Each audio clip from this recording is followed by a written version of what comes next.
The illusion of easy wealth.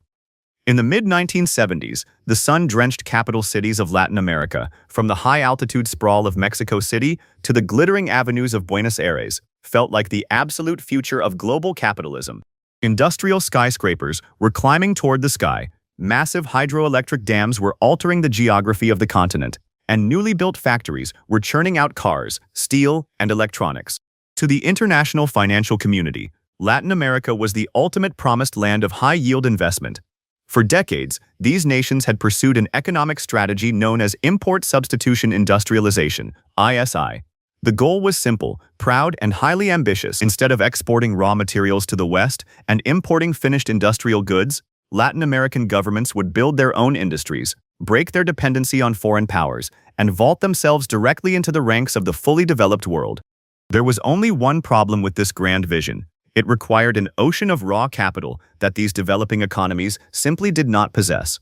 To build a modern industrial superpower from scratch, you need trillions of dollars for infrastructure, technology, and machinery. For years, growth was bottlenecked by a lack of funds. But suddenly, in the mid-1970s, the gates of global finance swung wide open.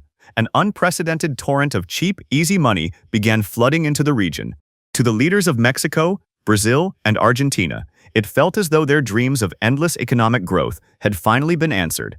It was the beginning of an era of historic financial intoxication, completely unaware that the very money arriving to build their future was systematically engineered to destroy it. The petrodollar recycling machine. The catalyst for this sudden abundance of capital did not originate in the boardrooms of New York or London, but in the oil fields of the Middle East. In 1973, the Organization of the Petroleum Exporting Countries, OPEC, instituted a historic oil embargo, causing global oil prices to skyrocket overnight. This sudden price shock created an unprecedented economic phenomenon, a massive transfer of wealth from oil-consuming Western nations to oil-producing desert kingdoms. The OPEC nations suddenly found themselves holding billions of extra US dollars that they could not possibly spend within their own domestic economies. They needed a safe, liquid, and highly confidential place to store this historic windfall. Under the quiet encouragement of the United States government, these oil kingdoms shipped their mountains of cash straight to Wall Street's elite money center banks, institutions like Citigroup, Chase Manhattan, and JP Morgan. This process became known as petrodollar recycling. Wall Street was suddenly sitting on a historic, terrifying mountain of excess cash reserves. In banking, idle cash is a liability. To turn a profit, banks must lend that money out as quickly as possible. But the Western world was entering a severe recession, and domestic corporations weren't looking to borrow. Wall Street turned its gaze south. Latin American nations were growing fast, hungry for capital, and willing to pay interest.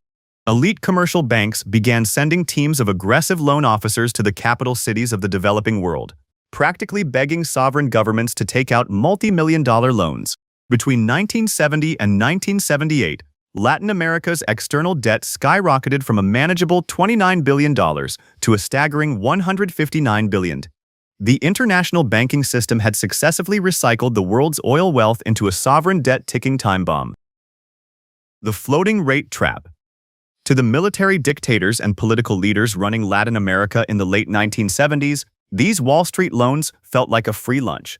The international banks were offering incredibly generous terms. Most importantly, the real interest rates on these loans, when adjusted for the rampant global inflation of the 1970s, were hovering near zero or were even negative.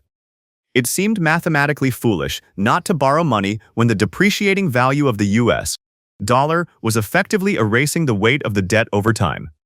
But buried deep within the fine print of these massive loan agreements was a lethal structural flaw. The vast majority of these syndicated commercial loans were not issued at a fixed interest rate. Instead, they were tied to a floating or variable rate, indexed directly to major international benchmarks like the London Interbank Offered Rate, LIBOR, or the US prime rate. This meant that the cost of servicing Latin America's national debt was completely dependent on the monetary policy decisions made by foreign central banks. If international interest rates remained low, the system worked beautifully. But if interest rates in Washington or London were to spike, the cost of servicing those hundreds of billions of dollars in debt would adjust automatically overnight. Latin American nations had built their entire industrial futures on a floating rate foundation, handing full control of their national sovereignty over to the monetary authorities of the United States. They had stepped directly into a financial trap, assuming the low inflation environment of the 1970s would last forever. The day Mexico cleared its vaults. The official breaking point arrived on Thursday, August 12, 1982. On that hot summer afternoon, Mexico's brilliant finance minister, Jesus Silva Herzog, sent a confidential and historic telex message directly to the chairman of the Federal Reserve, the secretary of the U.S. Treasury, and the managing director of the International Monetary Fund. The message contained an admission that sent panic through the halls of global power. Silva Herzog informed them that Mexico's foreign currency reserves were completely exhausted. The country did not possess the U.S. dollars required to make the upcoming interest payments on its $80 billion national debt due the following Monday. Mexico was unilaterally declaring a 90-day moratorium on its debt payments. It was a sovereign default in all but name. The announcement triggered an immediate existential panic across the global financial system. This wasn't just a crisis for Mexico, it was a systemic threat to the survival of Western capitalism, the hyperinflationary inferno. The social consequences of the IMF's austerity measures were immediate and utterly devastating. As governments stopped spending and closed down public programs to hoard foreign exchange, domestic production ground to a halt. Unemployment soared, businesses shuttered, and the standard of living for the middle and working classes collapsed. Desperate to fund their basic domestic operations while shipping their hard currency abroad, central banks across the region turned to the ultimate tool of economic desperation, the printing press. This desperate move triggered a wave of hyperinflation that tore through the social fabric of the continent like an inferno. In Argentina, the currency degraded so rapidly that the government was forced to completely replace the peso multiple times, transitioning from the peso ley to the peso argentino, and eventually to the austral. By the late 1980s, Argentina's annual inflation rate topped a staggering 3,000%. In Brazil, inflation crossed 1,000%, forcing everyday citizens to spend their entire paychecks the exact hour they received them before the purchasing power dissolved in their hands. The human cost of the lost decade. By the mid-1980s, the economic crisis had evolved into a profound, systemic humanitarian catastrophe. The United Nations Economic Commission for Latin America officially labeled the era La Década Perdida, the lost decade. Across the entire region, per capita GDP plummeted, dropping from 112% of the world average at the start of the crisis down to just 98% by the end of the decade. Poverty rates exploded, dragging more than 110 million people into absolute desperation. As legitimate employment opportunities vanished and public safety nets were systematically dismantled under IMF orders, the social order fractured. Millions of desperate young adults and children were pushed into the informal economy, contributing to a dramatic rise in urban crime, drug trafficking networks, and political instability across major metropolitan centers. Public infrastructure crumbled. Hospitals ran out of basic medicine, schools closed their doors due to a lack of teacher salaries, and major public sanitation projects were abandoned mid-construction. The asymmetric resolution. The lost decade only drew to a close when the Western banking sector was finally out of danger.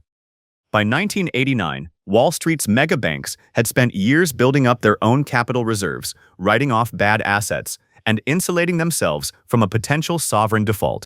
With the American banking system secure, the U.S. government finally introduced a mechanism for actual debt relief, the Brady Plan. Named after U.S. Treasury Secretary Nicholas Brady, the plan allowed Latin American nations to convert their unpayable, high-interest commercial bank loans into new, standardized financial instruments called Brady bonds. These bonds were partially collateralized by the U.S. Treasury, making them safe for global investors to trade on the open market. The Brady Plan finally offered a modest reduction in the total amount of debt owed by these developing nations, allowing their economies to slowly stabilize and return to modest growth in the 1990s. But the resolution was deeply asymmetric. Wall Street had successfully avoided a catastrophic systemic banking crash, and international investors had a shiny new market for sovereign bonds. Meanwhile, Latin America emerged from the crisis with a permanently altered economic landscape, forced to abandon their dreams of independent state-led industrialization and integrate into the global financial architecture as deeply dependent, debt-burdened players exposed to the continuous volatility of international capital markets. The story of the lost decade is a stark warning of what happens when sovereign nations build their futures on the shifting sands of foreign debt. It proved that in the arena of global finance, a crisis is rarely solved by erasing the mistake. It is resolved by shifting the pain from the balance sheets of the powerful to the daily lives of the vulnerable, leaving an entire continent to spend 10 years paying for a future they never got to build.